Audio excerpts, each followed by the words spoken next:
Welcome. My name is Janella Bowden. I am the new superintendent at Deer Lakes, and I'm honored to be here with you this evening. Without further ado, I'd like to introduce the student council officers to get the evening started. Thank you very much for attending.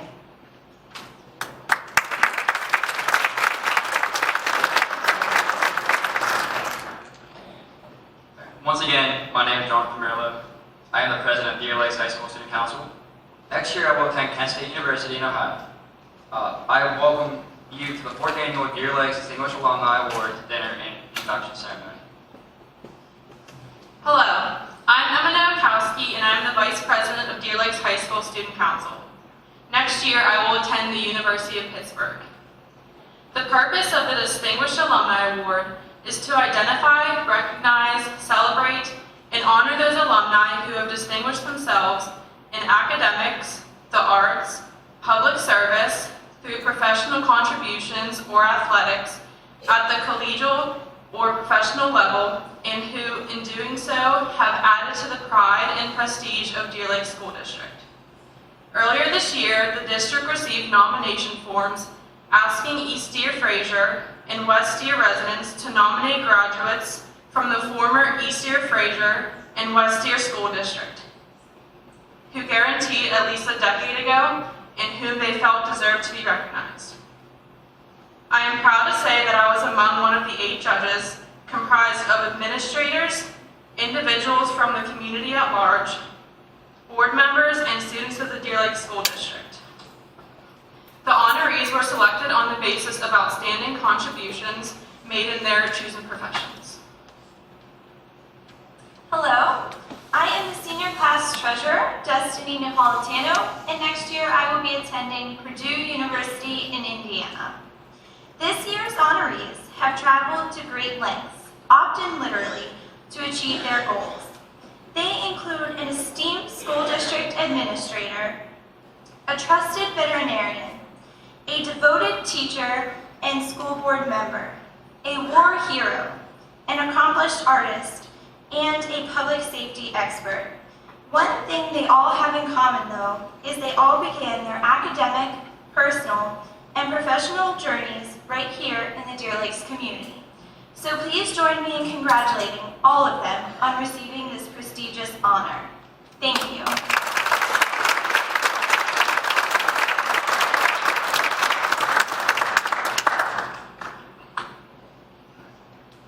John S. DiSanti, Deer Lakes High School class of 1972. Dr. John S. DiSanti has enjoyed a very successful career in public education, first as a music teacher and coach, and later as a superintendent of 3 different school districts, including alma mater Deer Lakes.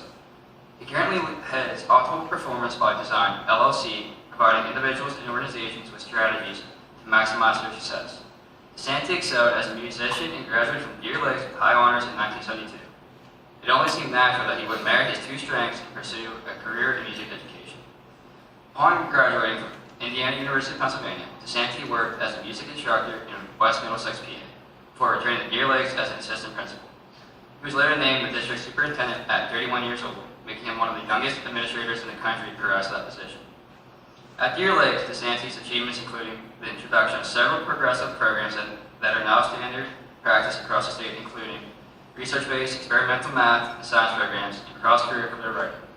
Under DiSanti, the district's test scores rose significantly. He was named Outstanding Superintendent by the PA Music Educators Association for his campaigning of the arts.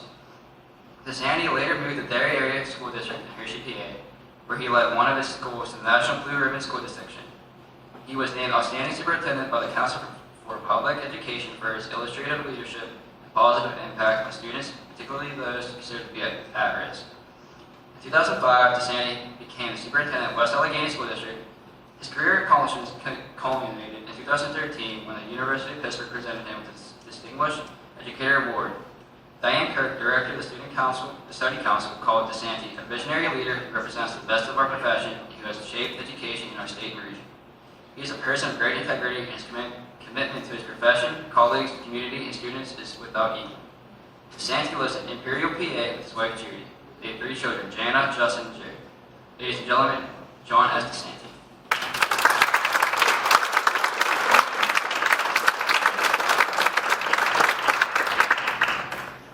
Thank you. I asked Mr. Cromie, the public relations person, what the protocol was, and I asked him if I'm expected to make some remarks, and he said, well, in the past, people have stood up and made remarks anywhere from a few minutes to half an hour. So I can trust that I will be on the latter side. I want to thank the selection committee for honoring me this evening. And I also want to congratulate all of the other recipients of this award. When I think of the many outstanding men and women that have walked through these halls and graduated from Deer Lake since 1970, I'm very humbled and have been chosen for this honor.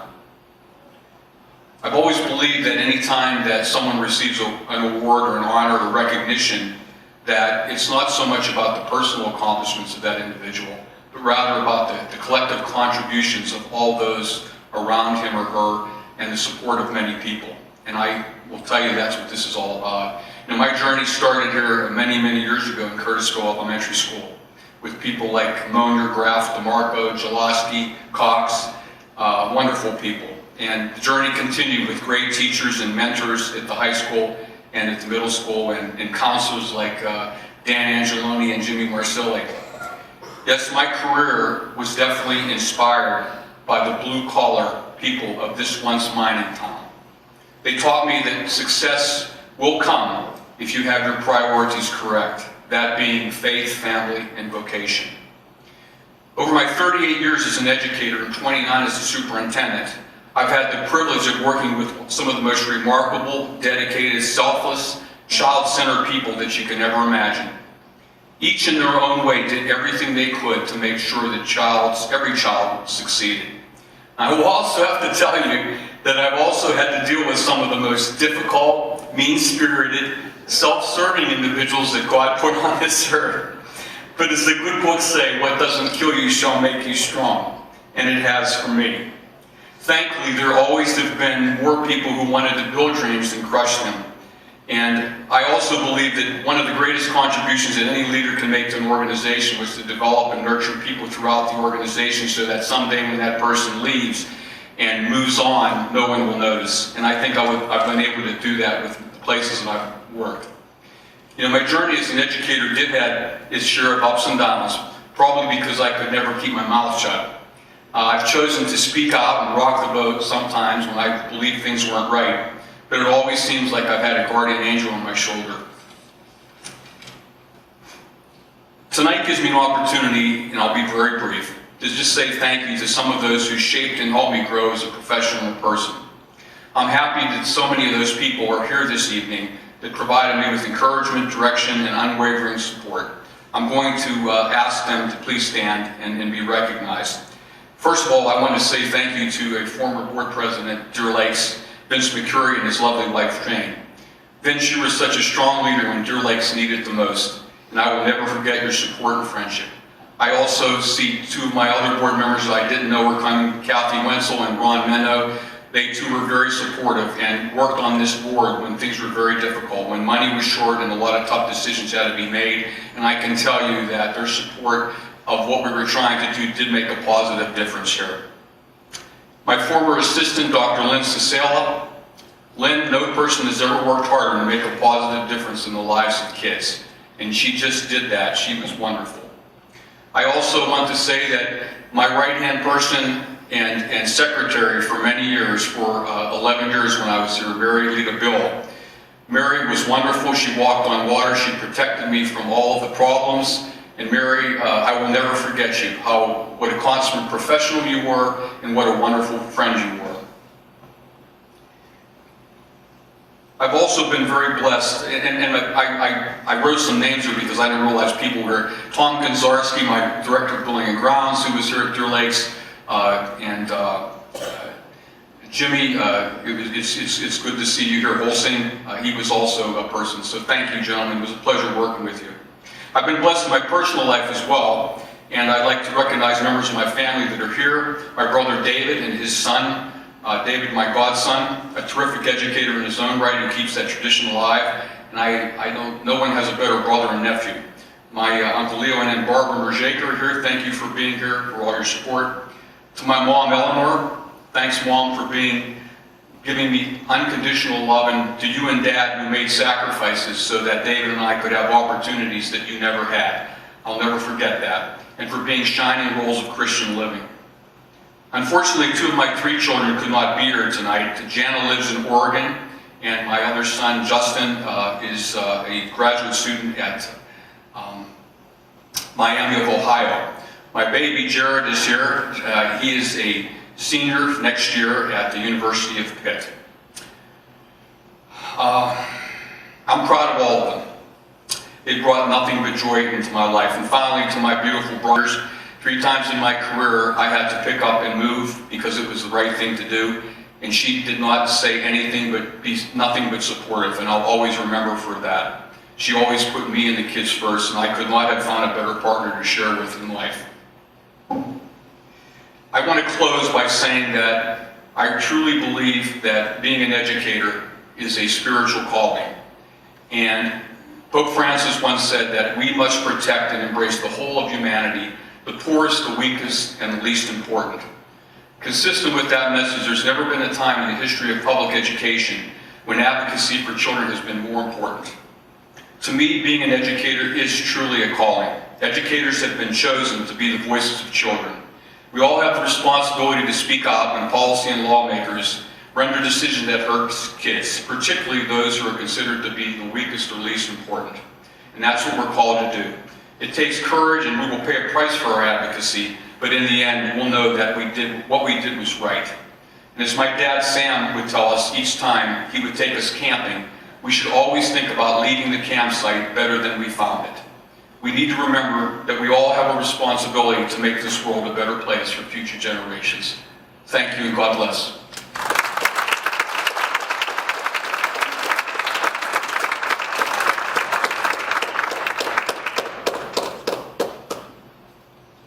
Dr. Richard Linkenheimer, Deer Lakes High School, class of 1982.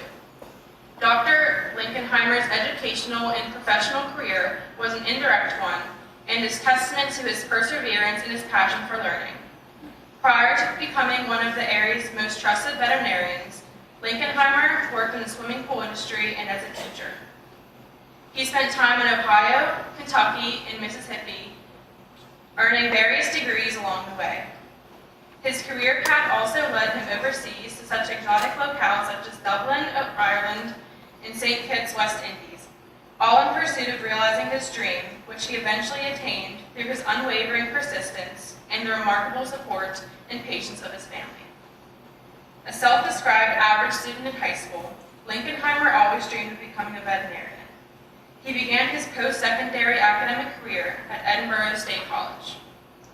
Along the way, some of his counselors advised him to change his majors, but he refused to be deterred from following his heart. He graduated with a degree in biology and with a minor in chemistry. He spent the next year earning his secondary education teaching certificate in case he was unable to get into veterinary school. After more than a year pursuing entrance into veterinary school, Linkenheimer eventually found himself studying in Dublin, Ireland, before transferring to Ross University in St. Kitts, West Indies.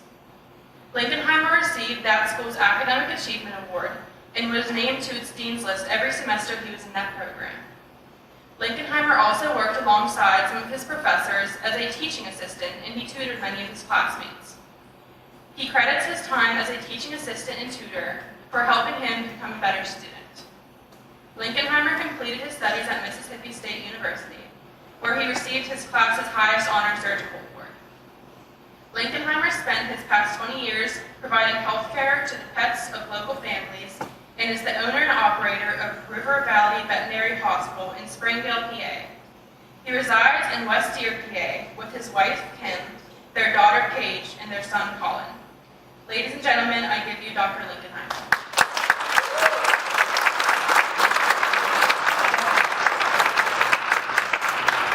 Good evening. I just wanted to start out by saying thank you for this honor. And the biggest thing that I'm basically going to go over my story here a little bit as far as how everything came along. When I was growing up, why I wanted to become a veterinarian, I had absolutely no idea. okay? And I just knew that that is what I wanted to do. I want to thank my mom and my dad especially, okay, for helping me in the beginning to strive to do the best I could at whatever I wanted to do. Okay, I was never turned down on anything that I wanted to do. One of the things is that when going through school is in beginning of school was great. Okay, so grade school, junior high, that was all fantastic. When I finally made it to high school was more of, okay, I'm now in my teens, okay, and it's now more important for girls and that kind of stuff, and to actually take books home, okay, so thinking about it right now, I wish I would have taken my books home, because then I probably wouldn't be paying the loans that I'm paying right now. So that's something to consider when you're in high school, is like, keep it up, okay, keep the grades, bring the books home, and that's pretty much what I tell my children. After graduating from Deer Lakes, like I said, I was nothing. I was not in the top 5% of my class or anything like that. I was basically a B and C student, okay, but I still had this dream of becoming a veterinarian. So when I got accepted to Edinburgh, I was actually kind of young at that time, because I was lucky enough to graduate at 17.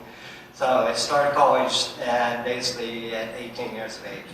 And that was a different experience too, because I was still like in high school and those type of things, etc. So I did take basically what they would call the pre-veterinary or pre-doctor, whatever classes you had to take. So they were all basically academic kind of classes. After my second year in school, my advisor came up to me and said, "You may want to take a different career, because with your BC average, there's no college that is going to take you to veterinary school." So that sort of made me sit back and think and really start to change on the way I was thinking as far as what school was about. One, I'm paying for school, okay, so I might as well graduate. And I might as well try to do what I want to do. So by the time I finished high school, my last semester I graduated with 4.0, and actually when I finished college, I think my average was about a 3.6. So I went from being a BC student to a 3.6 student. At that period of time I elected to spend an extra year in school and got my secondary teaching certification, which I'm pretty sure is outdated now, okay, because I didn't update my certification. That was the teaching part, which was a whole different type of education that I was compared to, because everything else was all academics and those type of things as far as sciences were concerned. But I would have to say that was probably one of the best choices that I made in my life, because it taught me a completely different way of learning. Okay, so when you look at teachers, okay, the way I looked at it was that, okay, I had to know something, because somebody may ask me a question on this, and I better know the answer, okay, because I don't want to be in there opening up the book, looking at the book and saying, okay, this is what the answer is, okay. So, after finishing that I was working in the swimming pool industry. I did that during the summers and those type of things. I moved out to Ohio State, okay, to try to bring up one of my chemistry grades, which was not that good in undergrad. And when I was out there, how people can learn in a classroom larger than this, I had absolutely no idea. I was glad to go to Edinburgh because it was nice and small, like Deer Lakes is. I truly believe in smaller schools, smaller education. You get the most that you can out of it. When I came back, when I was out there in living in Columbus and taking classes, I thought I had an in. Okay, so it just so happened to be that one of the people that I was living with, his father was actually one of the deans of the veterinary school in Worcester, Ohio. So this is like, great, okay, I got an in. So the day before I had my interview out there, he actually took me into the school and accidentally he introduced me to two of the people that were going to interview me. And so the next day they changed the people that were going to interview me. And unbeknownst to me, I did not get accepted. So I also applied to Mississippi State once before and did not get into school there either. So it just so happens on how strange things happen in the world, because I was actually selling swimming pools and I get this phone call from this Irish guy that is in California. And he's a banker.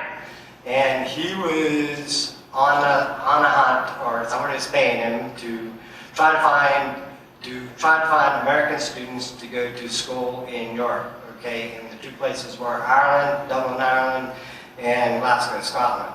And so he called me up on the phone, and I said, okay, whatever. So I said, just send me the application. Okay, now anytime you apply to any type of professional school, they always put this fee on there. Okay, so there is an application fee. So this application came in and there was no fee on it. So I thought, okay, well, this is not a scam. Okay, let me just at least try it and see how it works. About a month later, I got a phone call from the same guy that said that I was accepted to school in Dublin, Ireland. Just so happened at that time that about a month before, I got engaged. Okay, so basically I left it pretty much up to my wife, or wife-to-be, on what to do. And this is what you want to do, go for it, go do it. So, so I started in Ireland, was there basically during the first Gulf War. It became real expensive, and it also was a little bit difficult being in Europe compared to here in the United States. The education system is completely different over there, where we had 10 students from America that were there in Dublin, and we're going backwards, where we were now going to school with basically 17 and 18-year-old kids. Okay, now this is not saying that these kids are dumb at all. These are the smartest kids in Ireland, because what they have to do is they put the pressure in Europe, they put the pressure on the students more so when they're in junior high and those type of things. That is when you have to decide on what you want to be in life, because you take what's called a leaving certification test. That test determines on what school you can apply for. Okay, we're lucky here in the United States that we are allowed to do whatever we want to do. Okay, and it's all up to the individual on what they want to become. After being there for about 6 months, it got way too expensive. Okay, then two other friends of mine that we went to school with, we found out about this school that was in the Caribbean. Okay, and I said, wow, great, we're going to the Caribbean. So we applied, and it was Ross University. At that time, it was a very small school. Okay, basically it was only 6 buildings with no windows. And you basically had people, all the professors were basically ones that were just on sabbatical leave. Okay, so it was kind of nice because every semester you never knew who was teaching you, and you got a bunch of different viewpoints from a lot of different professors, from Australia, England. I had one from India, but most of them were from the United States. So when we were there, I spent 2 full years there, okay, and it absolutely is not the same school now, or now it is absolutely completely different compared to when I was there, because seeing pictures of the place, it's like, that's not where I went to school, because where I went to school, it was basically adopted, okay, so, but it did make it nice because there's really nothing to do, okay.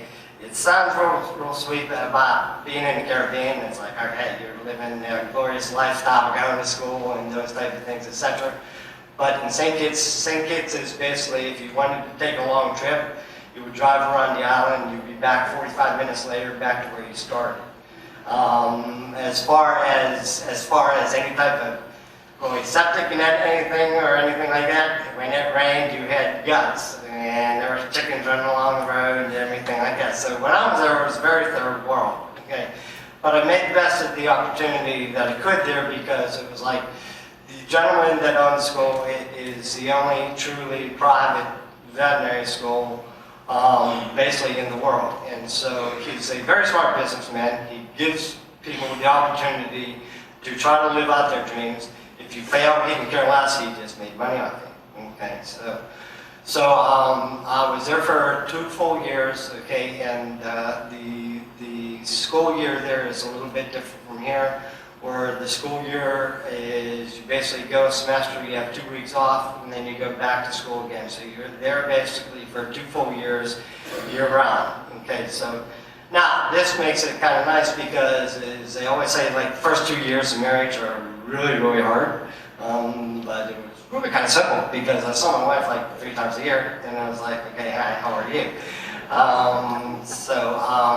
I was lucky enough at that point in time, is like I said, I actually had to, because of my teaching background, I actually had a blackboard flown down to St. Kitts. And so what I would do is I would lay on the beach in a hammock, okay, get a bucket of beer, and study all day, okay. And my roommate, who was half Syrian and half Italian, big kid, he would go out and get us basically meals, okay. And basically, we ate so much lobster, we didn't know what the hell to do with it, because we had to just fry it up, because lobster in the Caribbean have no claws, so we didn't just go and hunt around lobster. But I was lucky enough to make the Dean's List every semester when I was down there. I also got the Academic Achievement Award for every semester that I was down there. And then I did do some TAing as far as teaching anatomy and helping other students along the way. After that, I finally decided at that point in time, St. Kitts was not a truly registered school in the United States. So if I would want to become a specialist in something, I would have to either transfer out of there or just finish off the school there and just say, okay, that's fine.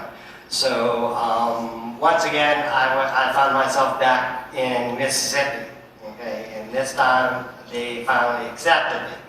And so I spent, actually I had to lose a year when I went back to Mississippi, just because of the way things worked out. But I graduated, once again, I was on the Dean's List all the semesters there, and I was lucky enough to graduate 3rd in my class.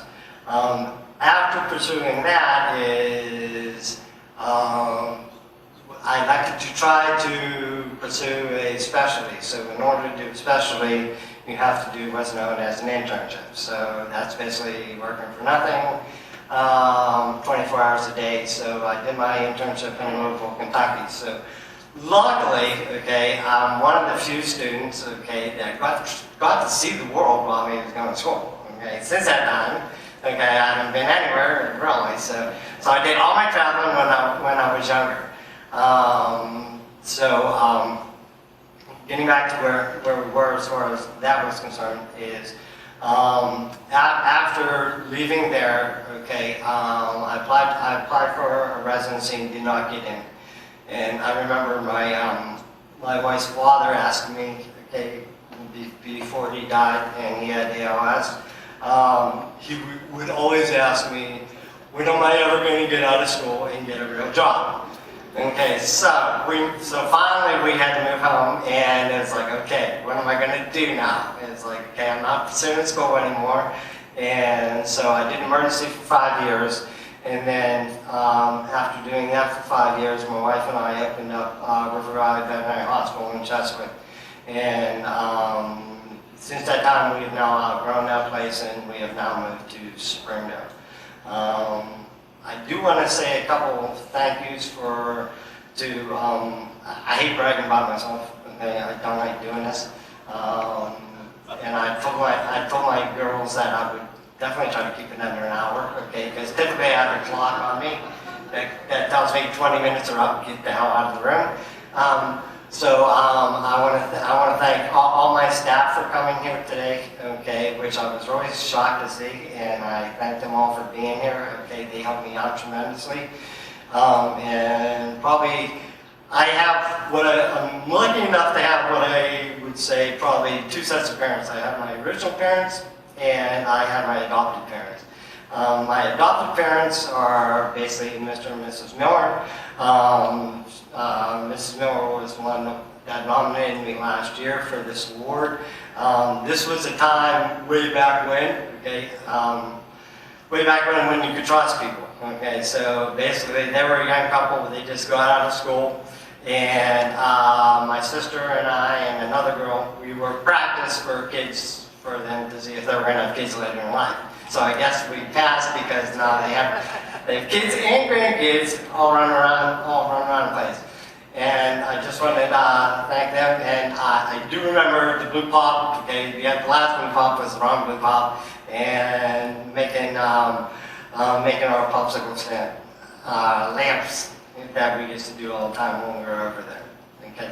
Once again, I just want to thank everybody for coming tonight, and thank you for this honor.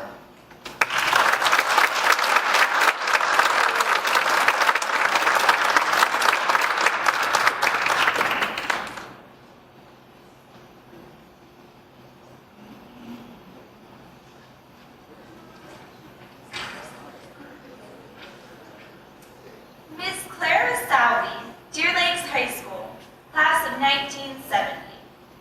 Miss Clara Salvi has always been passionate about serving her community, and she has remained dedicated through her teaching career at Shaler Area High School, or School District, where she taught Spanish for 34 years.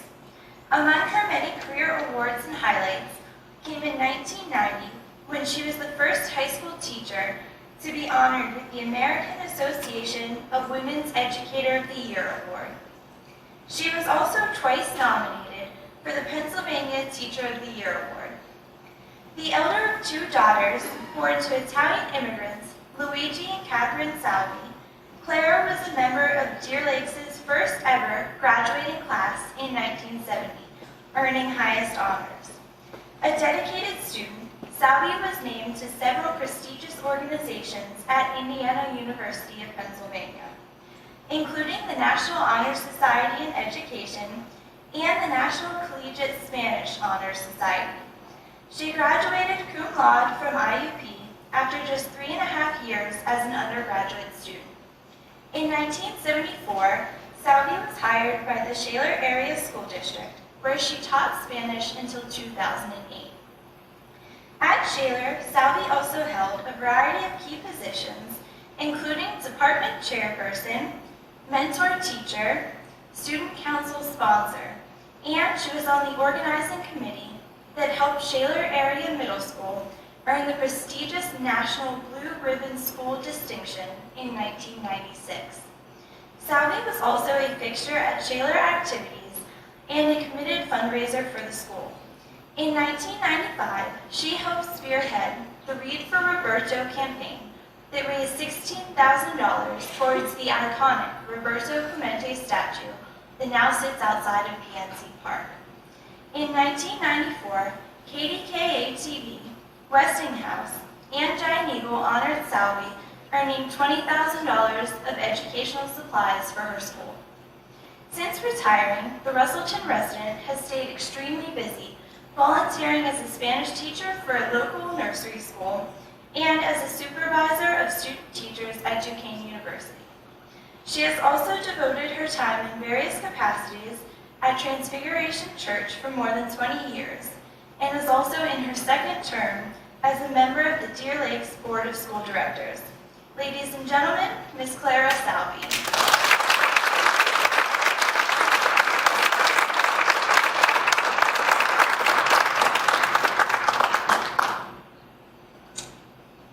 Congratulations to all of this year's honorees, those who were honored in the past, and everyone who's been nominated for this award. thank you to the Deer Lake School District for honoring all of us over the years. From the first time I entered Mrs. Scott's first grade class at Russellton Elementary School, I knew I wanted to be a teacher. I can still remember all of my elementary teachers, but most of all, Mrs. Utzik, who taught us English, reading, and writing, and Miss Horrenda, who was our math teacher. Miss Horrenda made sure that we had those drills and multiplication, time drills and multiplication and division, two excellent role models. After elementary school, was on to West Deer High School, the current middle school building. 3 teachers there influenced my path in life. Mr. Dan Angeloni was the yearbook sponsor, and I worked on his staff for 6 years. As a senior, I was the yearbook editor, and while at Shaler, I was the yearbook sponsor at the junior high / intermediate school / middle school for 25 years. I can't talk about memorable high school teachers without mentioning Mr. Ray Fortune. Mr. Fortune was an English teacher who was and is still beloved by all of the students. Later at Shaler, I had the privilege of working with his son Dave, who was an English teacher, who, like his dad, was exemplary. As I said before, I knew I always wanted to teach, but I wasn't sure what it was until I met Mrs. Jolene DiGirolamo. Mrs. D was our Spanish teacher. She epitomized what a teacher should be.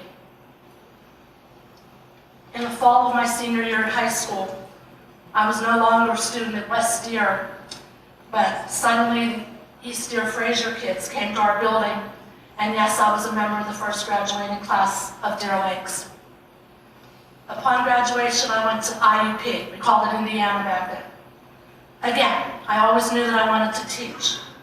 So I took 19 credits most semesters and went to Mexico one summer to study. In the fall of 1973, I did my student teaching at Highlands, yes, Alexis, Highlands. And I need to thank Mrs. Betty Tusing, my cooperating teacher, for guiding me. I graduated in December of '73. I was offered a teaching assistantship at IUP, but that's not what I wanted. So, graduated in December of '73, and I started to apply for jobs. And I remember it was January. And the holidays came and went, and my parents wanted to have a party for me. I was the first female in both sides of the family to get a degree. My cousin David, who's here today, was the first ever in the family to get the degree. But I didn't want a party because I didn't have a job.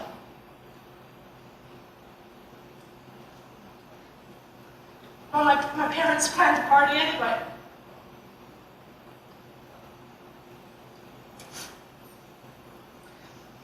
So the party was for a Saturday. And on Friday, I got a call from the Broadway School District. And I was offered a sabbatical leave. And I wanted to teach. So I accepted the job on Friday, had the party on Saturday.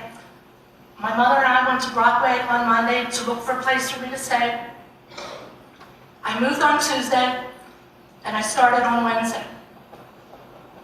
At the end of the school year, I was offered a permanent job because the person wasn't coming back. But again, I wanted to come back home, so I took my chances and came back home. That summer, I interviewed at Shaler area with Mr. Ed Winkler, who was the principal of the junior high school. And I'll never forget his words as I was leaving his interview.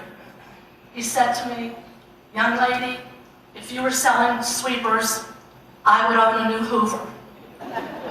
I knew I had the job, but I think there was some divine intervention there too.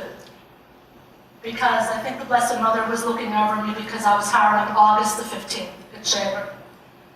I was there for 34 years, and as they say, the rest is history. My most memorable years were at the middle school. Those of you that are in education know that we move along. They reconfigure buildings and we move, but the middle school is where I started and where I loved it the most. At the middle school, we used to have year-long themes. And the most memorable and rewarding was the one called Read for Roberto, the Roberto meaning Roberto Clemente. And if you have an hour or so, I can tell you how we incorporated every grade and every discipline into the theme.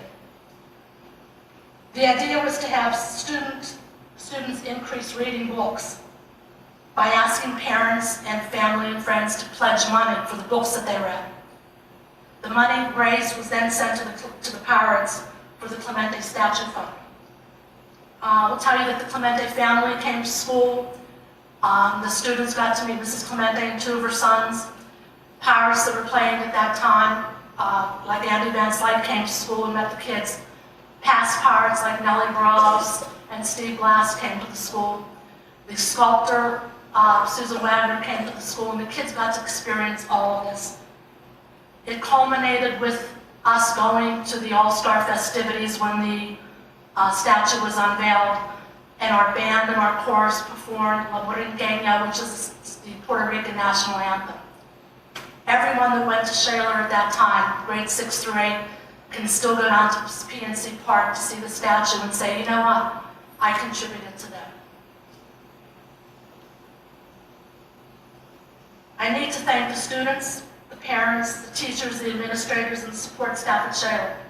I could not have had a better experience. Well, it'll be 7 years in June that I retire.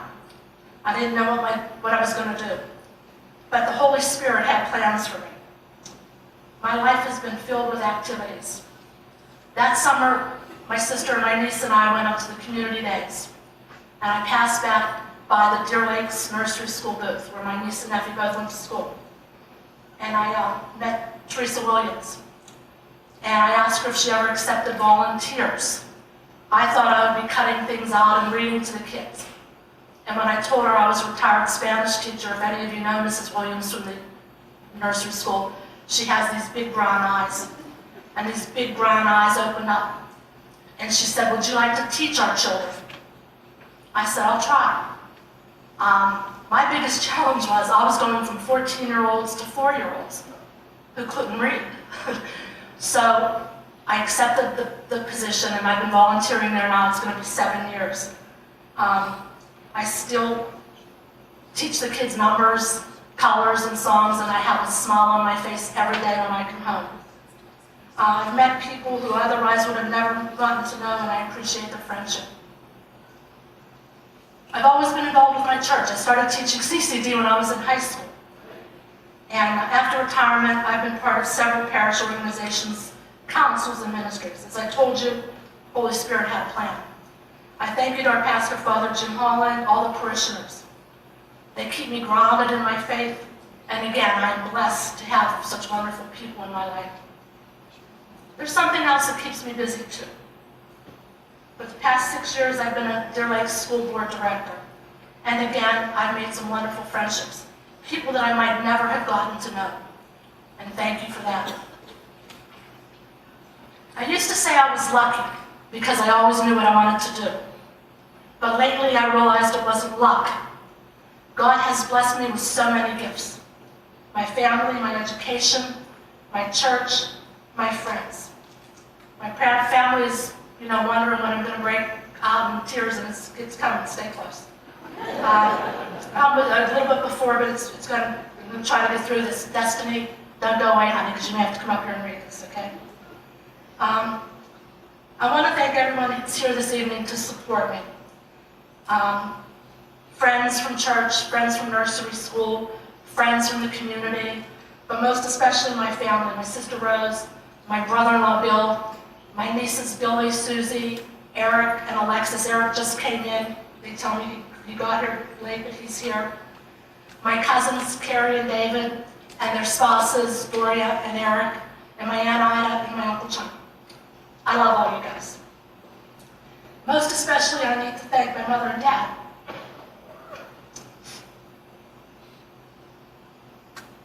Who are watching down on us tonight.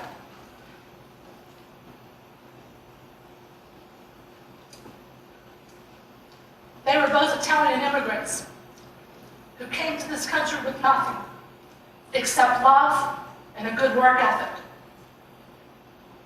They only completed an 8th grade education, but they're the smartest people that I ever knew. And they devoted themselves to their family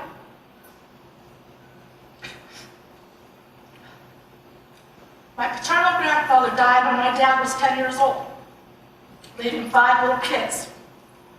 And my grandmother remarried, but my step-grandfather was in the army in Italy in World War II.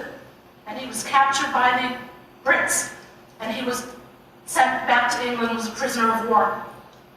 My dad had to step up to take care of all the kids. He was just a teenager.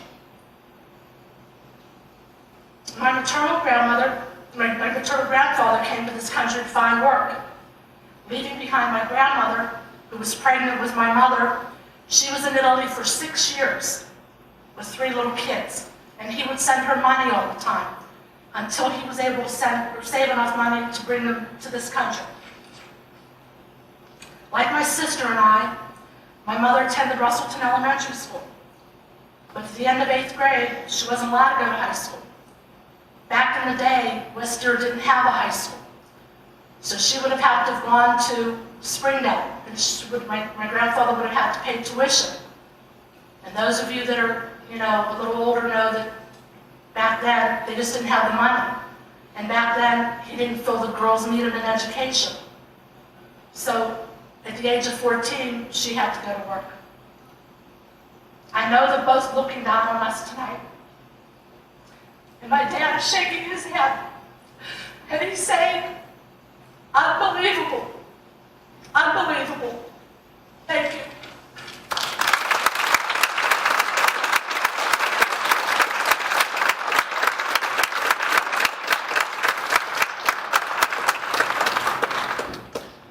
Mr. R. Gary Simonetti, West Deer High School, class of 1963. Mr. Robert G. Simonetti, or Gary, as he was known to friends, family, and classmates alike, is a low member of the Distinguished Alumni Class of 2015, who will be inducted posthumously. Simonetti, who passed away in 1997 from the complications related to his military service, was a classic overachiever in everything he did. An early entrant into the Vietnam War, Simonetti became a decorated veteran, earning 4 Bronze Stars, an Army Commendation Medal, and a National Defense Service Medal, among others. Later, he earned multiple degrees from Duquesne University and taught mathematics for many years in the Sheila area district. According to those who knew him, Mr. Simonetti was driven right from the start. One of 7 boys born to Alice and Dominic Simonetti, Sr., at West Deer High School. He was a drum major, an honor student, and the president of the school's National Honor Society. Following his 1963 high school graduation, Simonetti attended Duquesne University, where he earned a bachelor's degree in education. Simonetti then enlisted in the United States Armed Forces as a part of Duquesne's ROTC program. There he became an incredibly well-decorated soldier. Simonetti served as a captain of the Medics American Division in Vietnam from 1967 to 1969. During his tour of duty, Simonetti was awarded 4 Bronze Stars, the Army Commendation Medal, the National Defense Service Medal, a Purple Heart, Combat Medical Badge, First Award, and the Republic of Vietnam Campaign Ribbon with Device. Major General Frederick J. Hughes, Jr., Medical Corps of the U.S. Army, presented Simonetti with many of his awards. After returning home in 1971, Simonetti earned a master's degree from Duquesne, ultimately becoming a longtime mathematics teacher at Sheila. He also served as a West Deer Township supervisor and co-founded the Deer Lakes Youth Football Organization. A community student, Simonetti was pursuing his doctoral degree at the University of Pitt at the time of his death in 1997. He was just 52 years old. A lifelong member of Transfiguration Church and a close friend of the late Father Robert Haight, Simonetti remained devoted to his faith and was a longtime member of the Knights of Columbus Council, Phi Phi. Ladies and gentlemen, on behalf of Gary Simonetti, his brother.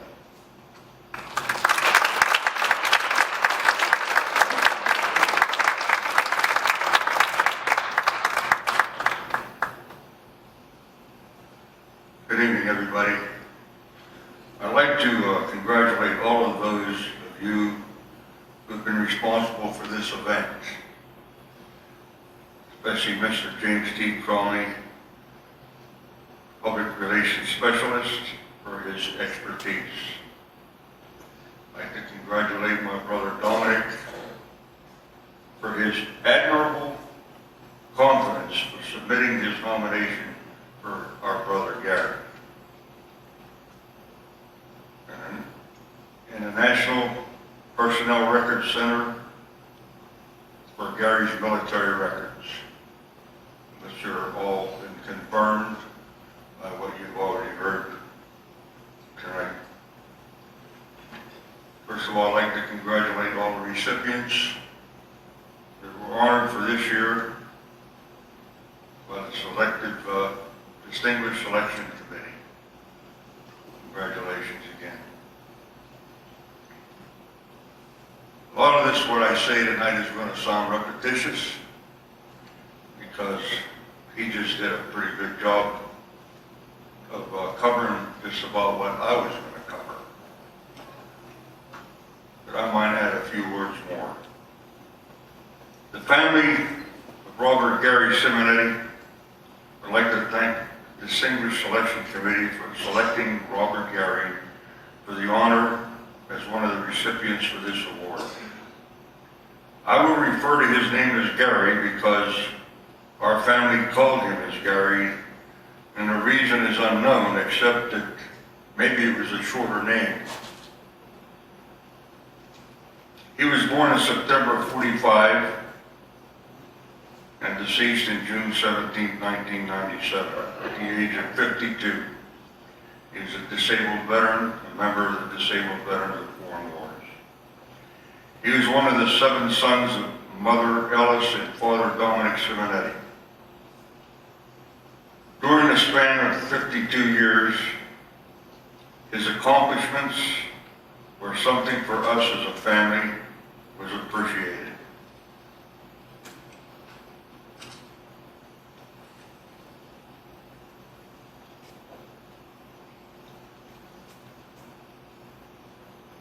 A graduate of West Deer High School in '63, he was an honor student, president of the Honor Society, served as a drum major. He was a band president. He received the Arian Award for Outstanding Musician of the Year. He played the clarinet after graduation with a few bands. He was admitted to Duquesne University in September 1963, graduated with a BA degree, and commissioned to second lieutenant from the ROTC program in 1967. In September 1967, he was assigned already to Germany. In September 68, he was assigned to Fort Riley, Kansas for medical training. In December 1968, he was assigned to the 23rd Medical Battalion of the Maricel Division in Vietnam as a first lieutenant. While in Vietnam, he received the first award, the Combat Medical Award, badge, 4 Bronze Stars, the Army Commendation Medal, among other medals related to Vietnam from November 68 to November 69. His last award was one of the 4 that he had received of the Bronze Stars by direction of the President for 1-year period from November 68 to November 1969. And I'd like to quote the citation of that award. He distinguished himself, and I quote, "He distinguished himself by outstandingly meritorious service in connection with military operations against a hostile force in the Republic of Vietnam. During that period, he consistently manifested exemplary professionalism and initiative in obtaining outstanding results. His rapid assessment and solution of numerous problems inherent in a combat environment greatly enhanced the effectiveness against an aggressive enemy. Despite many adversities, he invariably performed his duties in a resolute and efficient manner, energetically applying his sound judgment and extensive knowledge. His loyalty, his diligence, and devotion to duty were in keeping the highest tradition and reflected great credit upon himself," unquote. He was promoted to captain on September 1st, 1969 in the Medical Service Corps. After his discharge in March 1971, he returned to Duquesne University in 1973 to further his education in a Master of Science, which he completed for his master's degree in May 1975. He served at Shaler School District as a math teacher. In the interim, he furthered his education at the University of Pittsburgh and accumulated 240 credits towards a PhD degree. Because of his service-connected health issues, he had to suspend his education to obtain that PhD. From 1973 to 1996, he was involved with being a co-founder of the board of directors of the Deer Lakes Youth Football Organization. He served as a supervisor one term on the West Deer Township Board of Supervisors. He was a member of the JFK Knights of Columbus. He's a financial secretary of the Italian Workers Aid Society, Council 45 of the Sons of Columbus of America. A member of the St. Francis Friends of the Poor Missionary Association. A lifelong member of the Transfiguration Roman Catholic Church of Russellton, and later his priest, Father Avey, was a guiding and supporting a supporter of Gary during his illness. He was a devoted caregiver for our mother in more ways than one. To each one of us, he was our dedicated anchor in more ways than one. I thank you.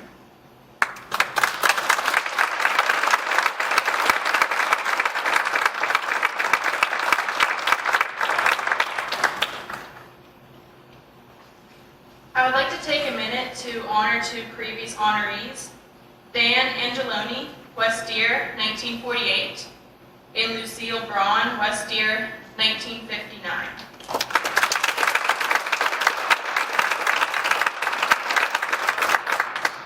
Also, be sure to visit our website or Facebook page to see any photos of tonight's event.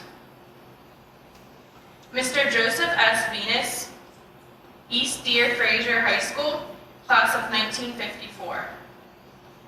Mr. Venus has lived out west for so long and produced so much Western-inspired artwork over the years that many who have followed his career might be surprised to learn that he actually grew up in western Pennsylvania manufacturing town of Creighton in the 1950s, far away from the wide-open vista for which he has become so well regarded. Though he was born and raised in the Allegheny Valley, the American West captured Venus's imagination from a very young age and never let it go. In the 1970s, after studying at the Art Institute of Pittsburgh, Venus finally made the move west that he always knew he was destined to make, and has lived there ever since. Venus began his Western theme-inspired art career in earnest by illustrating for the Days of 47 Rodeo magazine, where he worked for 20 years. His original portrait of famous cowgirl Faye Blackstone that he made for Side Saddle magazine still hangs in the Cowgirl Hall of Fame in Fort Worth, Texas. Today, Venus is considered a world-class photorealist artist who paints animals and people, past and present, in their respective natural habitats. His work is renowned for its vividness as well as its natural feel, and has generally centered on wildlife, Native Americans, and prehistoric subjects.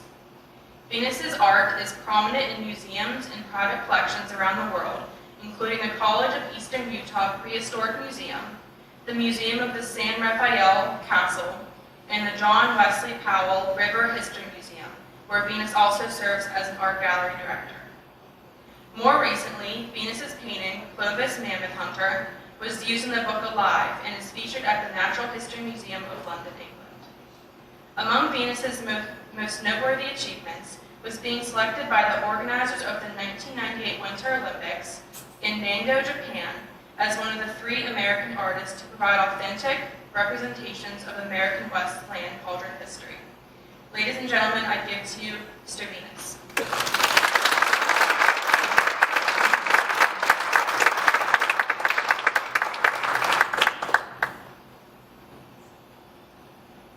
What a treasure to be here.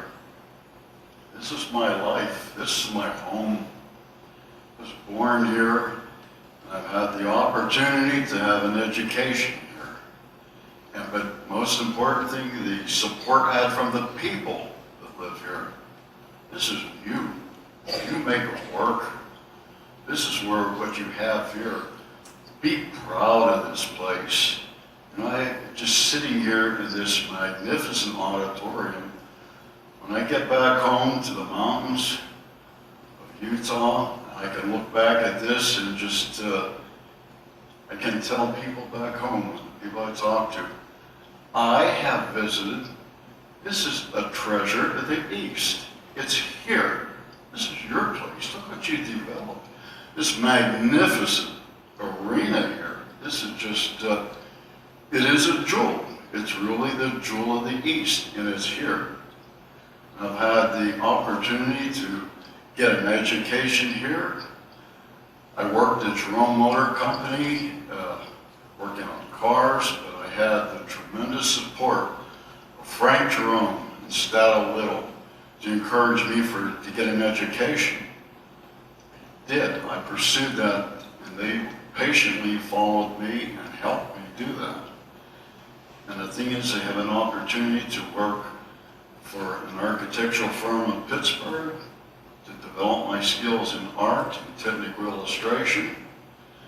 I worked for an advertising studio. I talked to my wife because we were becoming really pretty successful selling art. I said, babe, what do you think we go back west? I think we can do it. Shirley looked at me and she said, we can do it. And we did. It was her support that made it possible for me to be where I am today.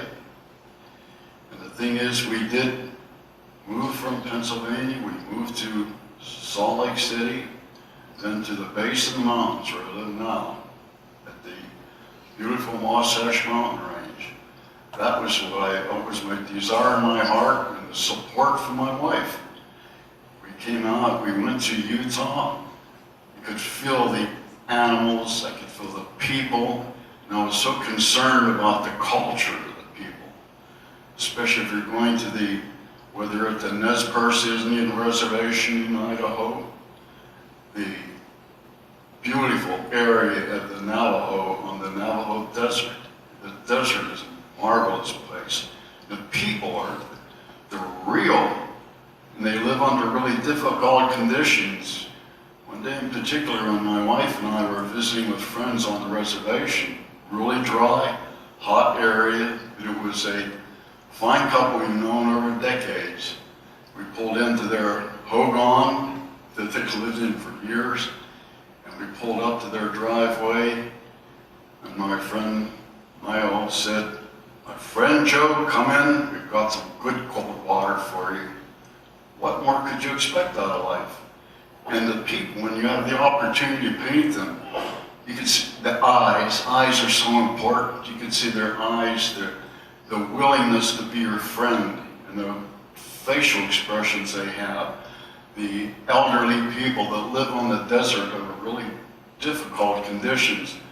But there are so many people, their children want them to move out of the desert from the hogans to a community for the elderly. It won't work. That's their life, whether they live in a hogan with sheep, and that's their life. And you can't take that from them. And they live with that. And the opportunity I had to work with wildlife, oh my, animals. As you all know, every one of you have been involved with dogs, cats, horses, cattle, what have you. They all have their own personalities. And when they're gone, their spirit is still with them. And they weren't just put on this earth for no reason. No, they were put on this earth for love. And God just put them there, and I feel that deep in my heart that they're there. And they bring so much beauty to our lives. Like a dog or a cat. I lost my dog I had for 14 years. And she passed away in my arms, but she was part of me. And the thing is, with my wife, 10 years ago, she passed away. And we were voted, it was noted too, we were the Venus Western Art team, and we were proud of it. But I couldn't have made it without her. Her support over the years, with how many times for my dinner when I'd come home from work and just go to Pittsburgh to school right away. Well, many times our dinner was a stick of pepperoni, a slice of bread, and what have you. But we worked together, and we worked as a team. And that's so important. And I can see right here the people I've talked to, and just having the opportunity of being at the dinner this evening, I like to look at people, their eyes and faces. That area where so much happiness I see in that area where we were having dinner, it's there. It's beautiful. There's too many times. It's too bad the news doesn't put more of an emphasis on the positive and the negative. The negative is here, the positive is you can't, it's so large. And it's just happy faces and people. That's what life really is. And that's what it's all about. And I just had an opportunity working with wildlife, with one example, with Bart the bear, big, magnificent Kodiak, 1,800-pound, magnificent creation of God. I wanted to paint that guy, but I wanted to do a painting of a Kodiak to get that feeling of that power and that muscle to be charged. And the owner of the bear, and the trainer rather, he gave me that opportunity. And we did that, working on that bear over and over again with him charging me. He was fantastic. He was in the movie The Edge with Sir Anthony Hopkins, and you've probably seen it with Alec Baldwin too. The bear was in there, but that bear was such a magnificent animal. He was so big the head you couldn't put your arms around him. And the thing is, it was, he had cancer and he lived about 23 years. And I was with Doug Seuss, the trainer, when the bear, in his last hours, rather, Doug had his arm around that huge Kodiak, magnificent animal. And he said, "Joe, when that bear breathed his last breath, he exhaled. When he exhaled, I inhaled just almost spontaneously." He said, "I felt Bart inside me." And that's what it is with the animals today. I had to put my horses down. I've had horses, and I lost my wife, but she lives with me. We're here today, kid. We made it. It was almost 50 years of work, and it was the Venus Western Art team. You know, that pride. I couldn't paint. A paintbrush and a tube of paint become foreign to me. I just couldn't do it. There was times I tried to paint, I'd break with a brush. I can't do this. But I had an impulse on me. I went down to the cemetery where she was buried, and I took a tablet with me. And I was by the headstone leaning up against a tree, and I said, "Babe, I'm going to try it one more time. I'm going to give it an effort." And I did. I started sketching her. I used her small photograph that I got from her when we were still dating. She's from Paula High School. So on the back of that photograph, she has "I love you always" underlined 3 times. And I said, "I'm going to try it again, kid." So I went there and I started sketching her. And I felt it. I felt really strong with that sketch. And with the charcoal was on her temple, it was just not soft enough for me. I thought, no, I just got to do something with my fingertip. And I started touching that charcoal on the side of her temple. I could feel it. It was smoothed out on her cheekbone. I started doing that, feeling that. It worked. I felt her with me. And I thank God, and I thought, she's here again. And when I did that, I started painting again. It was so very difficult, because when you lose the best, when they buried her, half of me was buried with her. But it's been a wonderful experience. But again, you've got a jewel here. That's the only thing I can say. I'll go back home. You have the jewel of the East. It's here. You have a wonderful place in Trentham. You have another neat treasure you have is the Historical Society has added the importance that they have of the education and the history. That museum in Trentham is fantastic. But this facility here is from Easter High School. When I first walked in this morning, I thought, this is really a fine place. And you people made it possible. And it just is, being here is just a treasure. And when I talked to Jim at first, he asked me about if if I bring a piece of artwork in.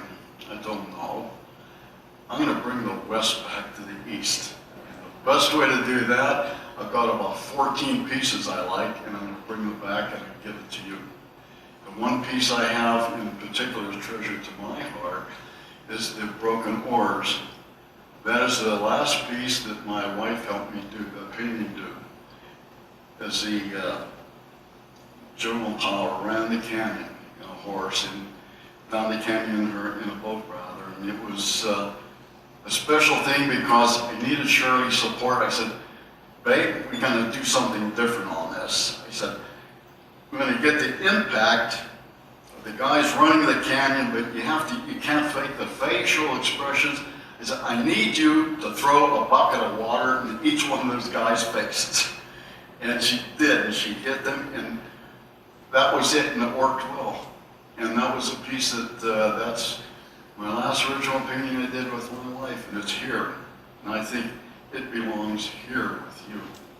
And it was just with the painting I have of the Shoshone Rose, and with Rose Abrahamson, painting I have that I thought it was a special piece when I was at the reservation with her, Shirley and I.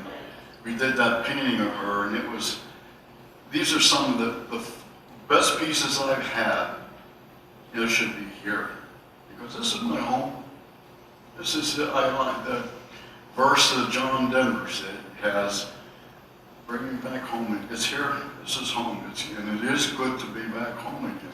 That's why I have the paintings here, whatever artwork that I have.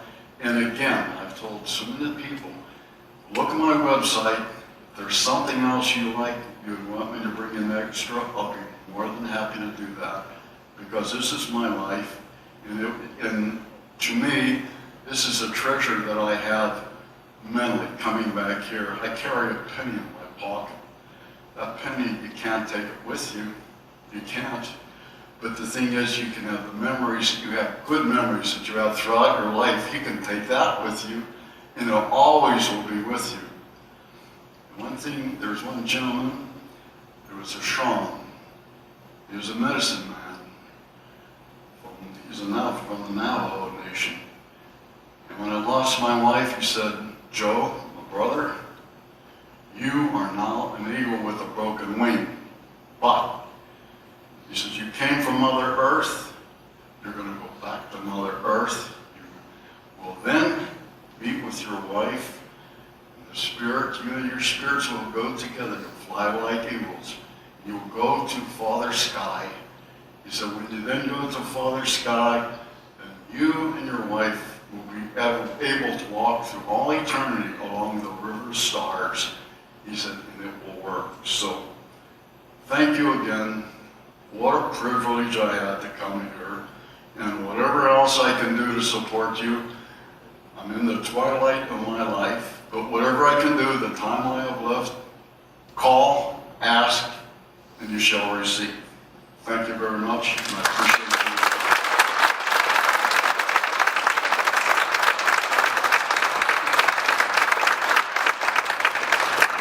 Mr. Joshua Wiegand, Deer Lakes High School, class of 1999. Mr. Joshua Wiegand, the most recent graduate among this year's distinguished alumni honorees, has dedicated his life to public safety, logging over 1,300 hours of first responder training. Wiegand has also served as a volunteer firefighter, going all the way back to his high school days.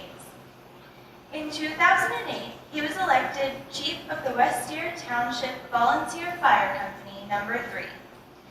In 2013, Wiegand became an evaluator for the Pennsylvania State Fire Academy and earned his state certification in fire inspection. Wiegand knew from an early age that he wanted to work in public safety. He completed his basic fire training courses at the Allegheny County Fire Academy while he was still in high school. By 2000, the then still not 20-year-old Wiegand had earned his certification as an emergency medical technician, was appointed lieutenant at the West Deer VFC No. 3, and was named the West Deer Township Emergency Management Agency. Under Wiegand's West Deer DFC number 3 has become certified as a medical quick response service by the Pennsylvania Department of Health and a certified rescue service. In 2010, the unit was approved as a Pennsylvania Certified Fire Company. Throughout his distinguished career, Wiegand has continued to rack up certifications and design training courses that have been approved by the Department of Health, including the annual SCBA refresher course. Today, Wiegand's full-time job is as an EMT at the McCandless Franklin Park Ambulance Authority that handles more than 6,000 calls annually. Wiegand also operates a side business in which he works with more than 50 fire departments and EMS services to help them secure funding through grant writing. In the past 10 years, he has secured more than $6 million in grants and awards, including nearly $1 million for West Deer DFC number 3. Wiegand resides in West Deer with his wife Heidi and their 6-year-old son Jacob. Ladies and gentlemen, Mr. Joshua Wiegand.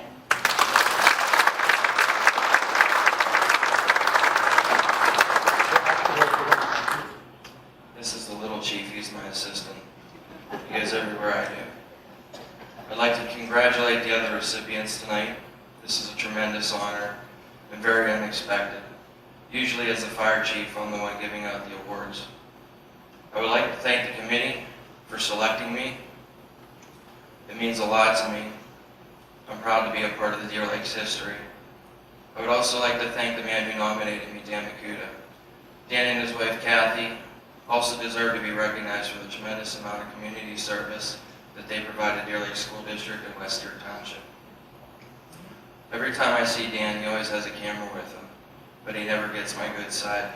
Dan has always been a big supporter of mine, and I appreciate it. I would also like to thank my mother, because without her, I would not be standing here. My mother worked hard to raise my brother and I as a single parent. She provided everything we needed. And she taught us to work hard, to do the right thing, to show respect and care for others. I find myself teaching my son Jacob these same lessons. Honestly, my achievements would not be possible if it wasn't for the love and the support of my family. My wife supported me becoming the fire chief because she believed in me. I made many sacrifices, but my family has also made many sacrifices, sometimes reluctantly. I've missed many family functions, holidays. I've gone nights without sleep to help others in need. I did not choose public safety for the recognition. My passion is helping others, so it was only natural. I joined the volunteer fire company in 8th grade at the age of 14. My parents were both members and I could not wait to join. I was amazed at the amount of responsibility I was given at such a young age. I was fascinated by the stories and determined to learn as much as I could about firefighting. The first fire I went to, I was told to make the hydrant connection. It was up to me alone to get the water to the other firefighters to put out the fire. I quickly had the respect of the older firefighters. I took the oath to protect the community, but I soon realized that we were unable to save everyone. In the last 20 years, I've seen a lot of tragedy and some miracles. As firefighters, we do more than just respond to fires. We respond to vehicle crashes and medical calls and assist EMS. We also provide fire prevention like fire inspections, installing smoke detectors, and even teaching first aid and CPR. We do this to prevent tragedies from occurring. At the end of high school, I still didn't know what I wanted to do for a career because firefighting in this area was all volunteer. I tested with the city of Pittsburgh and passed, but the city went into bankruptcy and only hired a few firefighters. I decided to go to college and received a degree in business, but I stayed in public safety as an EMT. My proudest achievement is my success as a grant writer, which was not foreseen. I was asked to submit a federal grant for Western number 3 by the previous chief. I read all the instructions, all 110 pages of them, and I submitted the application. The hardest part was writing the narratives to explain why we needed the equipment, why we couldn't afford the equipment, and how it would benefit the community. They say a picture is worth 1,000 words, but I had to come up with the words to paint the picture. My wife tells people I have the gift of gab. That, along with my business degree and my understanding of public safety, helped me get the funding. The other fire departments in the area asked me to help them get a grant because they were unsuccessful. So I completed the applications for Richland, West Deer number 1 and West Deer number 2. They too also received funding, and from there my name spread all over by word of mouth. Today I work with 50 fire departments writing grants. Just this week, 5 more grants were awarded to fire departments in Allegheny County, Fayette, and Washington counties, bringing my total to 120 grants worth $7.5 million in funding for public safety in Western Pennsylvania. I have to credit my achievements to my family, friends, co-workers, and the teachers that helped motivate me along the way. Thank you.